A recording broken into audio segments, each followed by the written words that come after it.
Semmonen.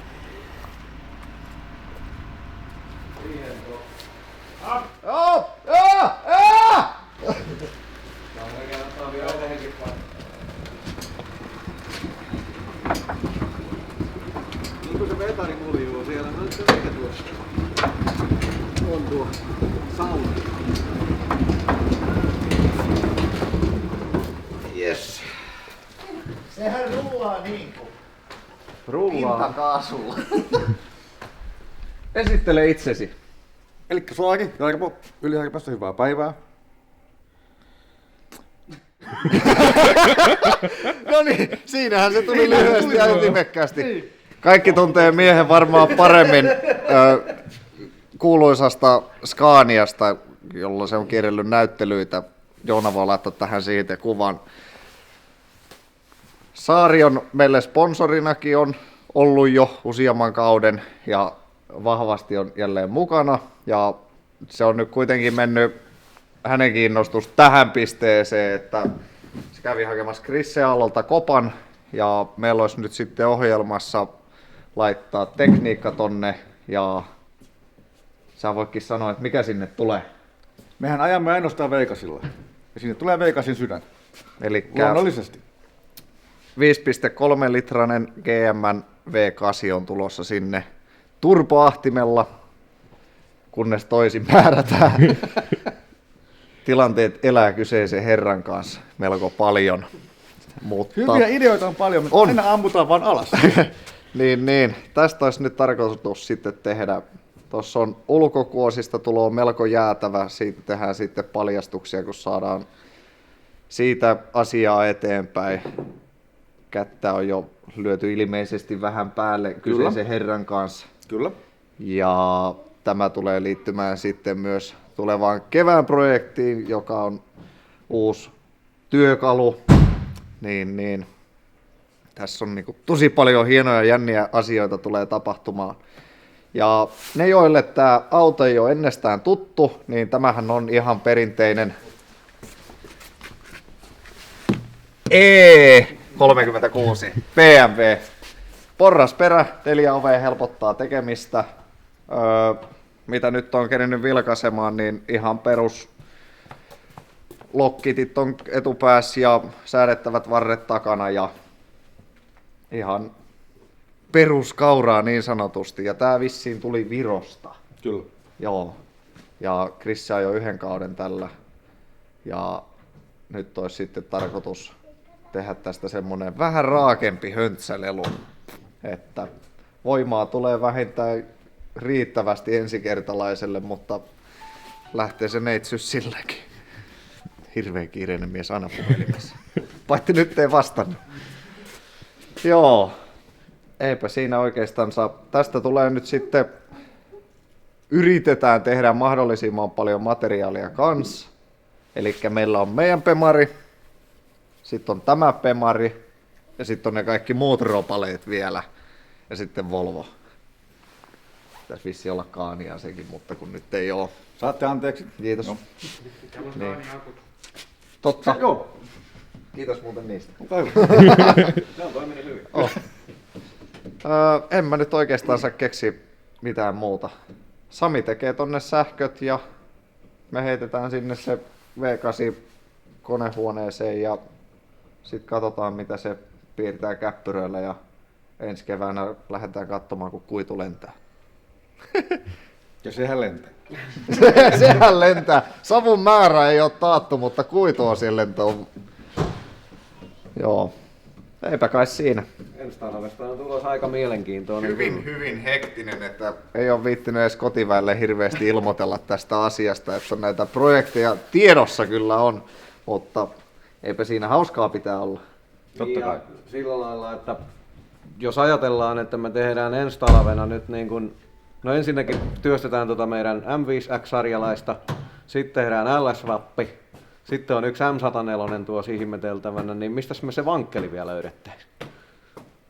Ville laittaa ladaa. Aivan, neliroottorinen, joo. Virttinen, nyt kun sä katsot tätä ja sä et oo täällä, niin sä joudut hakemaan sen vankkelin siihen latuskaan ja lyödään sekin vielä sinne. Uudessa-Seelannissa on kuulemma joku äijä, joka... Joo, mä katsoin. Se on vähän tatuoitu ja lävistetty, mutta ihan kiltti setä, niin siltä löytyy neliroottorisia halvalla. Vaparina 1000 heppaa. No joo. Hyvä. Ja nämä ei ole meidän sponsoreita sitten. Älä kuvaa niitä.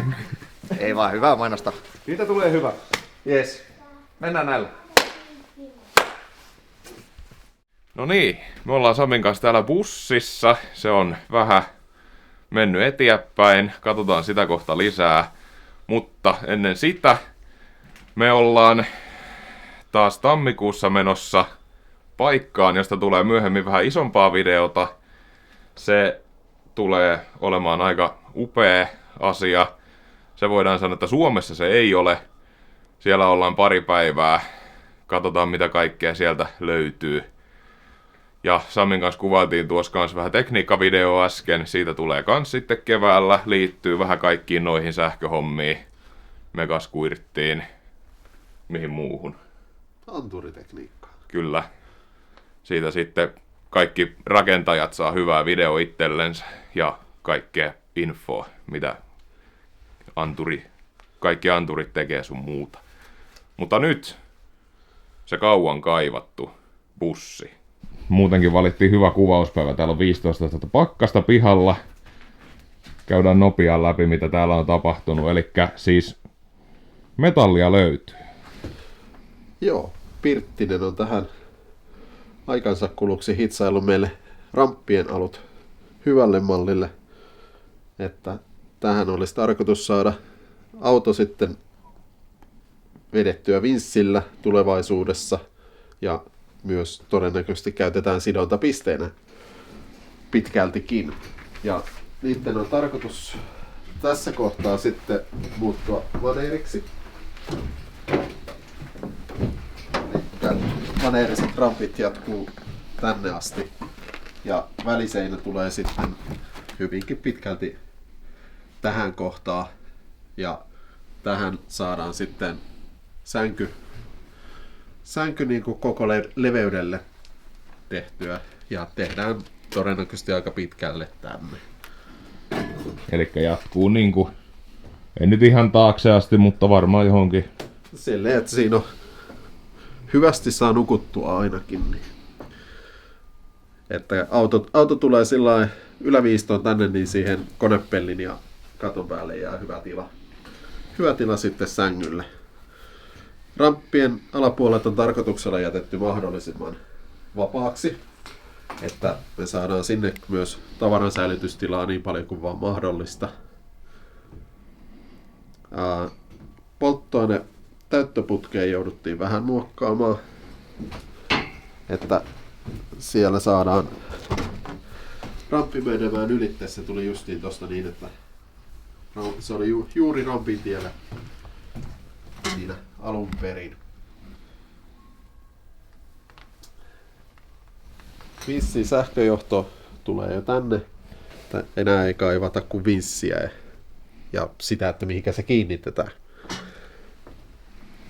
Ja ainakin tämänhetkisenä ajatuksena on se, että muutetaan vielä tämä takaseinä aukeavaksi niin, että tämä ylälaita laskee tonne ja siihen tulee sitten ramppien jatkopalat. Eli käytetään tätä takaseinää myös ajoramppina samalla, että saadaan siitä, ja se olisi tullut muuten liian jyrkkä, niin tehdään siihen vielä sellaiset kääntyvät jatkopalat, mutta tarkoituksena on nimenomaan, että saadaan käännettyä tämä ja sitten ne jatkopalat siitä, että meillä ei olisi mitään irtopaloja tässä siirreltäväksi, vaan nimenomaan se, että me saadaan se vain kääntää, ja se todennäköisesti tulee sitten vinssillä toimivaksi, että me saadaan se vinssillä kiskastua myös sitten ylös tuolta, että ei tarvitse, se on meidän aika painava toi takaseinä, niin ei haluta sitä nostella sitten käsin jatkuvasti. Joo, sen verran painava, että että mä pääsin sisälle tänne, niin me kahdestaan Sami työnti ja minä vedin tuolta pihalta, niin mä saatiin sellainen ihmisen mentävä reikä tänne sisään. Sitten oikeastaan siinä vaiheessa, kun meillä on väliseinä valmiina, niin sitten ruvetaan rakentaa tästä eteenpäin. Penkkejä täällä on vielä liikaa, että näistä valitaan parhaat. Lievästi vaikea kulkea, kun täällä on kaikenmoista härveliä eessä.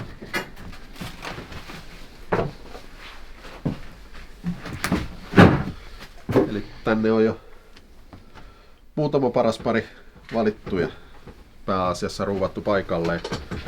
No ei vielä ole, koska poikkeusluvassa oli se, että eteenpäin suunnatuilla istuimilla tulee olla turvavyöt. Ja sitten kun tässä alun perin oli vain etumaisilla istuimilla turvavyöt, mutta ne oli kauhean kuluneet, niin valkattiin vähän paremmat penkit ja siirrellään turvavyöt sitten niihin parempiin penkkeihin. Mutta tähän tulee molemmin puolin pöytäryhmä. Eli tähän laitetaan sitten pöytä ja siihen on tarkoitus tuoda sitten latauspisteitä sekä puhelimelle että läppäreille, koska niitä näissä hommissa pyörii ja niitä tarvii ladata ja samaten radiopuhelimet on semmoinen, joka tarvii lataupisteen.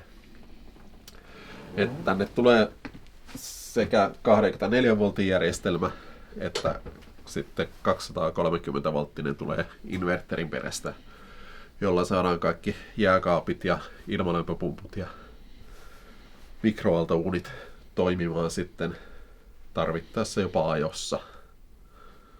No jääkaappi olisi kauhean kiva, kun se toimisi aina. No se olisi ihan joo. Saisi syödä niin kuin ihan kunnon ruokaa. Niin.